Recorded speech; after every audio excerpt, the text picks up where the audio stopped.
Nadhani unaendelea vizuri. Mimi nilikuwa napenda nikupe ripoti yangu kwa ufupi. Mimi naendelea vizuri. Dawa imenisaidia sana, zaidi ya sana sana sana sana sana. Sina la kusema. Nakushukuru sana kwa dawa zako ulizoniletea na ulizonipatia. Ni dawa sahihi sana kwangu. Zimenisaidia sana mpaka kuna muda nakaa nafikiria. Sijui ilikuwaje mpaka nikapata tangazo lako, ila ni mipango ya Mungu tu. Ila kwa sasa niko vizuri kabisa. Katika 100% mpaka sasa imefika 90. Ila bado dozi naendelea kutumia, japokuwa na sahau siku moja moja. Nakuta nimemeza asubuhi, nakuta jioni nimekuja nimechoka, na nikilala ndo moja kwa moja. Ila sio mbaya, najitahidi kuendelea kuzimalizia.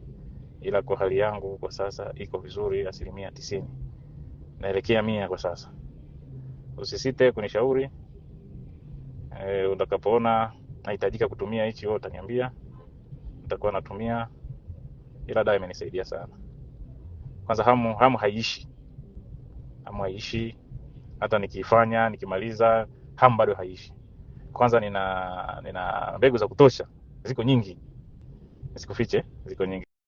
Ziko nyingi sana, ziko nyingi sana. Mbegu za kutosha. Ziko nyingi. Nisikufiche, ziko nyingi sana, ziko nyingi sana. Yaani siwezi nikakaa eti kwa sababu nilikuwa naweza nikakaa hata siku hata 5 sio na hamu yoyote. Labda mtu aniforce. Yaani mtu aniforce, yani aniforce ile inavyotakiwa, nikishapanda na mzuka ndo naweza nikafanya ile tukio. Lakini kwa sasa mpaka anashangaa kwa nimekuaje. Kwa sababu siku yoyote, muda wowote nahitaji. Yani niko vizuri sana dadangu. Nashukuru sana, Mwenyezi Mungu akubariki.